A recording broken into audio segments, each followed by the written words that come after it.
Story 1. Midnight's Muse. Night arrived on silent paws, slipping through the eaves and keyholes as the last orange glow bled out of the sky. In its cool embrace, he stirred at last, a faint spark kindling where the long day had left only dampened ash. Under sunlight he had felt hollow, bleached of thought and substance. But now, as darkness pooled in the corners of the room, something within him unfolded. Each breath he drew tasted of ink and midnight, bitter and electric on his tongue. The quiet hours beckoned with promises only night could keep. He sat at his desk by the feeble glow of a single lamp, its light too yellow and sickly to chase away the shadows gathering just beyond its reach. A blank page lay before him, an accusing pallor in the gloom. For hours it had stayed empty, staring back at him unblinking and mute. But as the clock's hands crawled past midnight, the emptiness of the page felt less absolute. At the edges of his vision, shapes seemed to flicker on the paper, half-formed words or sketches writhing in and out of existence whenever he wasn't looking directly. Perhaps it was only his eyes playing tricks, but he could almost imagine ideas themselves seeping out of the surrounding darkness onto the page, a secret script visible only in the corner of his eye. For a long while, the only sound was the faint tick of a distant clock and the dry whisper of pen on paper. As he finally began to scrawl a line, that whispering stroke sounded too alive, each scratch an intake of breath, each letter a sigh, as though the darkness itself were murmuring secrets through the nib. His hand moved of its own accord, skittering across the page in fevered bursts. Words spilled forth that he did not remember planning, sentences twisting and curling like smoke from a snuffed candle. The ink gleamed wet and black, and in it he fancied he saw reflections, shapes or faces peering up from the curving lines of script before they dissolved into letters once more. He paused, the pen still in his hand, listening to the heavy silence that pressed against his ears. It was strange how quiet could be so loud, how absolute stillness rang with an invisible roar that set his heart drumming in response. In that pregnant quiet, he sensed something else, the weight of someone else's presence, as if the darkness itself were holding its breath just behind him. The hairs on his arms rose. A slow creak broke the hush from the floorboards or the bones of the house itself. He could not tell, just a single, gentle crack of timber in the cold. It was a tiny noise, yet in that moment it felt deliberate. A hesitant footstep or a muffled sigh announcing that he was not alone. He carefully lifted his gaze and peered over his shoulder, following that prickling sense of being watched. For a moment, it seemed a figure stood just beyond the feeble lamplight near the door, a silhouette darker than the surrounding dark, with eyes that might have been glinting faintly. His breath caught. He blinked and turned fully in his chair, the wooden legs scraping on the floor. Nothing there, only the open doorway leading into a corridor of starless black, and the familiar shapes of his furniture huddled in their usual places. In the window pane, he glimpsed a pale blur hovering behind him. He jerked, only to realize it was his own face faintly mirrored there, drawn and bloodless, the eyes staring back at him wide and strange. He hardly recognized himself. He lowered the pen and tried to steady his breathing, then glanced down at the page to see what he had wrought. The ink lines were dry now, the words stark and spidery. So as he read them, he felt a cold feeling on his back.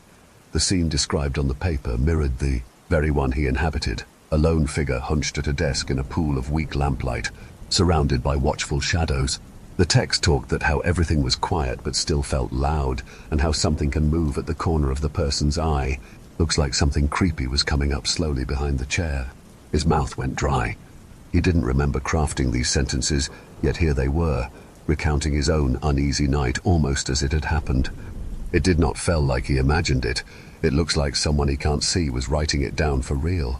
The hallway was longer than he remembered, or looks like the darkness made it look like that. Things looked very strange and scary. A coat on the rack looked for a second like a person bending down, and the bathroom was half open and felt airy. He pushed his chair back that made a loud sound. His heart started beating hardly. The air in the study felt heavy, and due to its strange energy, his neck hairs stand up. So he had to move to get rid of the creepy feeling stuck to him. With shuddering determination, he stepped into the hallway. The darkness outside the study was thick, like a thing you can't touch. Each step was hard as it felt like walking through dark ink. The end of the hallway looked like a big black mouth. He placed his one hand on the wall to keep steady, but his fingers were sliding. Even the wall was feeling weird, like it had a quiet heartbeat like his own. He goes to kitchen and stood near the light switch, but he decide not to turn it on. He don't want to break the darkness. Instead, he opened the fridge. A white light came out of it, long, dark shadows on the floor. He looked closely at the light while the fridge was giving calm sound. He took an empty glass from the counter, placed under the tap, and turned the water on. The pipes shivered, and the water came out with a crack. As it rushed down the drain, he thought he heard a quite wet laugh. Seems like something was laughing under the house. He was scared. His whole body was shivering, and he almost dropped the glass. He imagined his hand breaking and cutting, blood leaking. The night was covered in red before morning, but the glass didn't fall. A strange sound faded, replaced by normal splashing of water. After some time, he'd take breath after holding it for long, and he turned off the tap. The house was quiet again. Only the hum of fridge and his heartbeat filled the silence. His hand was shaking. He lifted the glass and drank. The water was cold and it tasted like a metal or iron. He got calmed after drinking water and he felt normal again. After a sudden, a strange smell reached his nose. He sniffed. He was confused. The smell was something like a burnt paper, like if someone burnt some old papers. He looked around, but the smell disappeared, leaving only the scent of dust and sour air from the fridge. He thought that all this is because of being tired, as a soft sound made him stop. From the study, a sound of a page being turned came. The glass shook in his hand. He quickly set it on the counter loudly. Another rustle came from the hallway. His mouth went dry again. All the windows were closed. There was no breeze. Something in that room was turning the pages. He tried to be brave, he'd go back to study. His steps was heavy, like the darkness had become thick, and he had to push through it. At the doorway, he stopped and put his one hand on the frame. The lamp flickered, making the shadows move. He looked in and was expecting someone to be there. It was written in his own handwriting, but he did not written it. His heart beats when he realized the new words started exactly from where he stopped writing. It described in details E.T. A man was getting up from his desk, walking down toward a dark hallway and going into the kitchen to get comfort. It talked about the laugh and the smell of burnt paper from the drain. He felt like the floor was bending under him. His vision swam as he reached the end of that unnervingly familiar account. He tore his eyes away, overcome by a dizzy disbelief. In that second, new ink glossed the line below, as if an unseen author were still at work. He looked at the page quickly. The writing was changed. The words didn't describe what he was doing. Looks like they are speaking directly to him. Slowly, a message appeared written in black. It was written, "The night knows you, and it is hungry." The letters gleamed wetly, the curves of each word cruel and sharp. The ink looked as dark as blood in the wavering lamplight. He stumbled back with a cry, nearly knocking over the lamp. A wild animal panic surged through his veins. The lamp guttered, its light shrinking as if drawn toward the gathering shadow that crept along the edges of the room. His wooden chair toppled to the floor with a crash, but he hardly noticed. He couldn't tear his eyes from the page and those terrible words. Written in his own hand, he could only stare as the words on the open page began to writhe. The ink of the letters glistened and then trickled off the paper, spilling in glistening black rivulets onto the desk. Drop by drop, the ink pooled on the floor, but instead of dispersing, it flowed with a strange intent, converging into a puddle of pure darkness. That puddle began to rise, pulling itself up into a wavering column of shadow in the center of the room. It took on an awful, vaguely human outline, arms and legs, with a head cocked at an impossible angle, yet it remained featureless, its form rippling and unstable. Then, one by one, eyes opened within that darkness. Dozens of eyes, lidless and gleaming like candle-lit glass. They blinked in succession, an impossible constellation of pupils, all focused on him. He turned and ran for the door, mind screaming for escape, but before he could reach it, the door swung shut on its own with a slam that shook the walls. He stumbled backward, and in that same instant the shadow figure fell upon him. It hit him like a weightless wave of night, cold and all, encompassing. The last thin glow of the lamp vanished as the darkness wrapped him in its embrace. It was so cold it burned where it touched his skin. He gagged and gasped, inhaling a lungful of stifling blackness. The shape had no solid form, but he felt it burrow into every part of him. It poured into his open mouth, pressed against his eyes, flooded his ears with that terrible chorus of distant whispers. He collapsed onto his knees, thrashing soundlessly. His mind was drowning in an ocean of night. He couldn't tell anymore if the screams echoing inside him were his, or the creature's, or both. Within moments, the study was quiet and still once more, save for the gentle settling of shadows. As dawn timidly breached the horizon, a dim grey light crept into the study. The lamp lay on its side, shattered glass scattered across the desk amid a mess of charred papers. A blackened scorch mark marred the wooden desktop where pages had burned to ash. The chair was overturned. A few loose pages fluttered across the floor in a faint morning breeze. Aside from that papery rustle, the room was silent. There was nothing about the writer. Only silence was left, gathering in the corners, and he was felling heavy of something unseen. He was waiting for night to come back. Story 2. Save as draft. My fingers flew over my favorite typewriter keyboard. The keys were making a grabbing noise. The words unfurled in my mind like spider silk, sticky and delicate. He returned with a scalpel, whistling the tune no one else could hear. I loved to listen to my fingers fly over the keys while finding all the right words that magically formed on the monitor in front of me. This is my favorite part of being a writer, when the words are flowing out of me almost quicker than my mind can think. I smile. Yes, yes, yes. I still got it. The retreat house groaned around me, all cracked beams and creaky wood. Wind clawed at the shutters. I loved hearing the wind chime outside my window. Upstairs, the other guests slept, medicated into a collective stupor. Down here in my dim room, I lived where I belonged, the margins between sleep and madness. They called it Blackthorn Manor. It's a quiet place for tired writers. But I figured out the truth early. This wasn't a retreat. It was a sanitarium disguised in cursive brochures and therapeutic schedules. And what else did I know?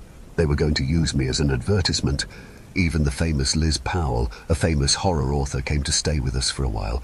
Oh, of course, it wouldn't be in the commercials on television or radio. That would go against privacy laws and all that. But I wouldn't doubt that the director of this loony bin doesn't mention it now and then when it suits her. That Dr. Halleck. She wants to heal me. I wish they would just leave me be. I mean, sure, do I lose a bit of sleep sometimes when I get going? Maybe. But that's just part of being a creative. I've made a good living out of it. Then COVID came a few months ago, and I used the time correctly. I filled my kitchen with food and made sure I had enough toiletries. I then focused completely on my novel. I put my phone on silent and locked the door so no one can came. My sister, Linda, finally had the police break into my home after not hearing from me for 3 months. They found me in front of my computer next to a full ashtray, a case of Red Bull, and a full garbage can full of empty lunchable trays. I had lost a lot of weight, and I guess they found sores on the inside of my wrists from where I had sat and typed for days with no end. Linda had me committed here that night. Thankfully, my agent fought for them to still let me write at night, as long as I agreed to behave and take my medicine when I'm asked.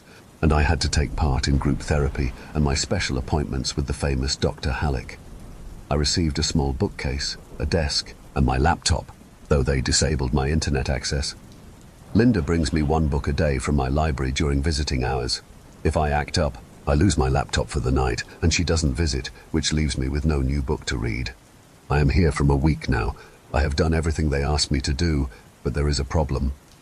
Liz, Dr. Halleck said the next morning, clipboard tight in hand, your cortisol levels have normalized. The night tremors are gone. This new treatment is working. I glared at her syrupy optimism. Then why can't I write anymore? I can't live if I can't write. That's your brain healing. Once the noise dies down, you'll hear yourself more clearly. What if the noise was me? I yelled. What if I wasn't meant to be quiet? Day 9 of sanity. My fingers hovered over the keys. Blank. Nothing happens. No ideas. No thoughts. Just a big blank space between my ears. The voice. My voice. Gone. My prose, once torrential, had reduced to a clumsy trickle. I scrolled through my notes.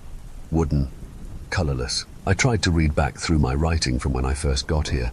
I even asked the nurse as nicely as I could to print it out, and I read each page over and over. But as soon as I got to the last word, there was a big void in my thoughts, like I was reading someone else's work. I glared at her syrupy optimism. Then why can't I write anymore? I can't live if I can't write. That's your brain healing. Once the noise dies down, you'll hear yourself more clearly. What if the noise was me? I yelled.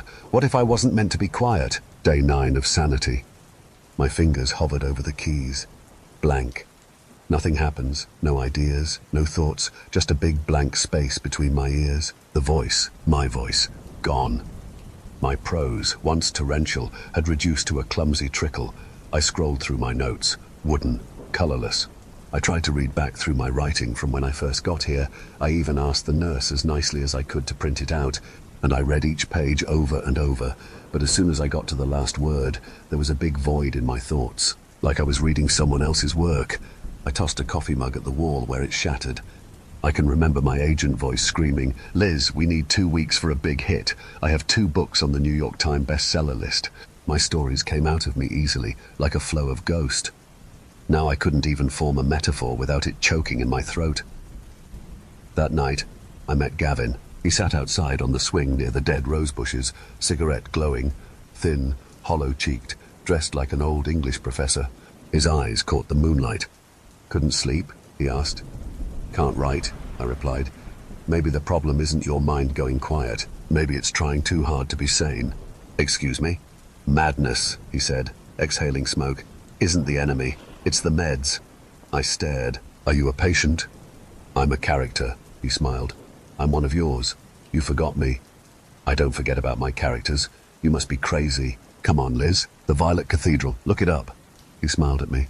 He moved his feet back and forth to make the swing go heighter and faster. I lit a cigarette, and I tried to think. Linda came with a new book for me that afternoon. The name of the book was The Book of Doors by Gareth Brown. I looked forward to reading it tonight, especially since I won't be able to write. I look up at her and try to sound as nonchalant as I can. "Hey, Linda, could you do me a favor when you come to my next visit?" Linda always reminded me of a basset hound. She had bags under her eyes and a long face. She also always looked miserable, shoulder-length bob, styled with childlike bangs. Her plain brown hair reminded me it was time to bleach out mine. "What do you need, Liz?" "Could you be a doll and bring one of my journals instead of a book tomorrow? There's a certain one that I need to help with my novel that I'm working on." "Liz, are you sure that you should be worried about the novel right now? You should be concentrating on getting better so that you can get out of here." She looked at the other people around us. I know that this place scared her a bit. "I know, hun. It is more just to stay busy and not go stir crazy in here. I only work for a couple of hours. Promise. Still got to pay the bills, right?" "All right. Where is it, and what does it look like?" I told her, and she promised to bring it the next day. I cupped my pills that night, flushed them right before going to morning group therapy, and smiled through the nurse's checks. My hands shook a little. Good. Now I just had to wait for Linda to come through. The one Linda brought me was the worst. That year I nearly bled out in the bathtub. Of course, Linda found me again, and I got more time to spend in a hospital retreat. I did this right after finishing The Violet Cathedral, the best book I've ever written, but I had refused to publish it. Something made me want to keep it secret. I don't want anyone else to know about this. I heard Gavin whisper. He said, "Remember me now." Yes, I did, and I know what I have to do. I found some old candles and a box of matches in the drawer of a kitchen, and in the library there were many copies of my books. I quietly took everything and went to the basement. Each book had a candle placed on top, arranged in a circle. I sat in the middle with my laptop and the journal with the Violet Cathedral in it. The séance began. "Come back," I whispered. "All of you. Vicar, Mina, Felix, Delilah, speak to me." The flame bent sideways. A breeze hissed. Gavin stood outside the circle, clapping slowly. "You still know the old rites." I laughed. I could feel my brain cracking. They thought they could scrub me clean. I wrote like the devil was chasing me. I looked down and realized that my fingers were bleeding, and I just laughed and kept going. The story. The man who wasn't there poured from me, a labyrinth of madness and betrayal. Gavin was the lead detective who realized he was the hallucination of the murderer he hunts. "Two on the nose?" I asked him. "Just sharp enough." Finishing the draft at dawn, I made sure to click to save, licked my fingers clean, and collapsed. So when I woke up, I was in my bed. Someone put my laptop in my bag. I took it out to look at the work that I did the night before, but there was nothing. I was so upset that I brought it up without thinking during my morning appointment. "What manuscript?" Dr. Halleck asked, looking genuinely confused. "It was on my laptop," I snarled. 50,000 words. "Liz, you've been catatonic for 2 days. We found you muttering in the laundry chute." "Liar," asked Gavin. "Who?" "My character." He leaned closer. "Liz, There is no Gavin. They moved me to the White Room. They confiscated my laptop and books. Silence grew teeth. I sang my story to myself in the dark. Every paragraph. Every scene. I did everything I could to hold on to it. Sometimes I even scratched lines into the plaster with my nails. I wept when they bled, but it also meant that it was real. Gavin came to see me. He sat beside me on the bed. I said they would never let me finish. I know I have to be careful. They can watch and listen to me from the camera in the room's corner. Story 3. Career suicide. The letter was there when he came back from stocking up on whiskey to keep up with Hemingway's quarter-day diet. Buck Moreno sucked in a breath of air through his teeth. He'd sent them his best novel yet, and they were bound to pick up this one after the slew of rejections he'd suffered. He'd show those who'd said his publishing deal was either a fluke or the result of a publisher with little left to live for. He snatched it up and took it to his writing desk. With a quick movement, he opened the envelope and took out the letter. His hand shook as he picked it up. It was written that, "Dear Mr. Moreno, we are writing to inform you that we will not be publishing your horror novel Grandma's Got a Chainsaw. While we admire the self-confidence it takes to submit such a manuscript, we feel that..." Buck sagged. Again? Man, he could not catch a break. What more could he do?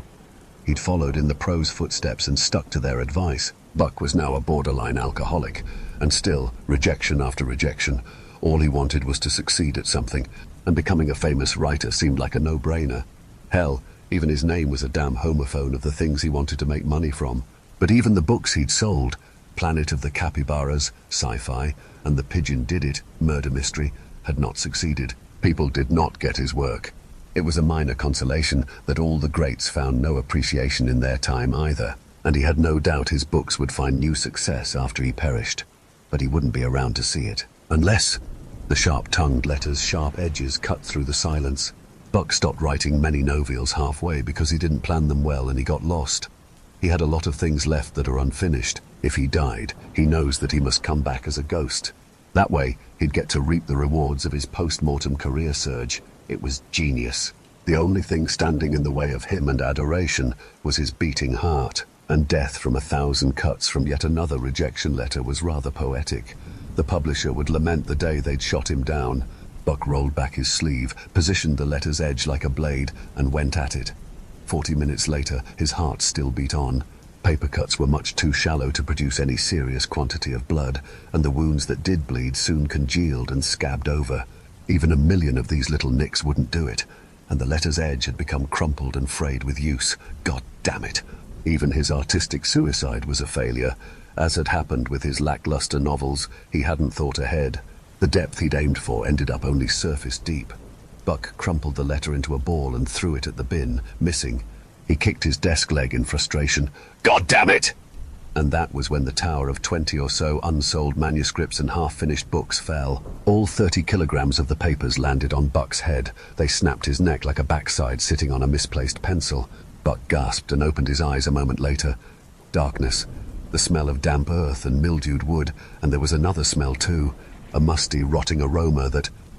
The penny dropped like nunchuck nuns, martial arts unpublished, had when it killed him. Buck was dead. Sure, it hadn't turned out as artsy and poetic as he'd imagined, but you couldn't argue with the results. Operating his newfound incorporeal form with marionette movements, Buck swam to the surface. The soil of his grave had no grass, and the stone, "Here lies Buck, we can't all achieve greatness," had not even a kiss of moss. Okay, so not quite a moment later after all, but it also hadn't been weeks or months either. This timing was, in fact, perfect. News of his death would have spread, and readers would be re-evaluating his work in a new light. That decided where he should go and what he ought to do on his first day as a ghostwriter. He wanted, after all, to know what praise people were giving him after his tragic end had cut his life short. Buck set off on his spectral stroll, passing through a man laying flowers at a grave. The man shivered, and the woman he was with asked him what was wrong. "Just a chill," he said. And then he added, in the exact words of the best review Buck had ever gotten, the one he insisted go on the cover, "It's okay." Buck drifted through bustling streets and shops alive. Nobody noticed him, but a few shivered here and there. Finally, Buck stopped in front of an indie bookstore. It had been the only place his agent, now long gone, had managed to book for him to do a reading and a signing at. He'd scored a record 3 attendees. Shelf Indulgence read the sign above the window. Buck smiled before passing through the door, giving the faded brass bell a ghost of a chime.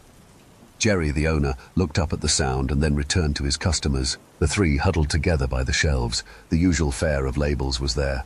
Horror, sci-fi, comedy, rubbish. But among the usual suspects was a new sign. Gone, but also forgotten. "Yeah, it's a shame," said Jerry, nodding his head. Curiosity piqued. Buck sidled closer. "Truly," said the woman, and her male companion grunted in agreement. "He might be 6 feet under, yet he's still not as dead as his pros." Buck winced. What poor sap were they talking about? Had someone else died at the same time? Oh, she held a copy of Planet of the Capybaras, his sci-fi opus that put the human condition under the microscope. He had a copy of The Pigeon Did It, the twisty murder mystery where everyone was a suspect, including the bird. Buck's cold, dead heart sank. They were talking about him. Jerry chuckled. "I know. I'm thinking of changing this sign to, 'You still won't read it, will you?'" Buck recoiled. "I thought we were friends." The couple laughed. "I mean," said the man, "who the hell gave this guy a publishing deal? Were they a secret plant from a competing publisher, hoping to tank the competition?" "You just don't get it," Buck roared. "It's too sophisticated for your palates." "Tragic deaths usually help with sales," continued Jerry. "But Buck died doing what he loved, not selling books. Speaking of, you two want to buy copies of those glorified doorstops." If Buck hadn't been a translucent ghost, he would have turned white as a sheet. "Oh, God, no," said the woman between tinkling laughter. "We just wanted to see if there were any signed copies that might one day be worth something." Jerry clapped his hands. "Grand! I've got cardboard boxes full of signed copies that I couldn't shift," he said, guiding them towards the back. Funnily enough, they sold even worse than the unsigned copies. Buck hung his head and floated out the door. Back outside, night had fallen. He stood and stared at the stars. Passers-by passed through him. Buck sighed, feeling heavier than the breeze he'd now become. It seemed that there were no shortcuts to success, not even dying. The only way to improve is to practice more, leaning and getting better at his skill. But how can he do that as a ghost who can't even type?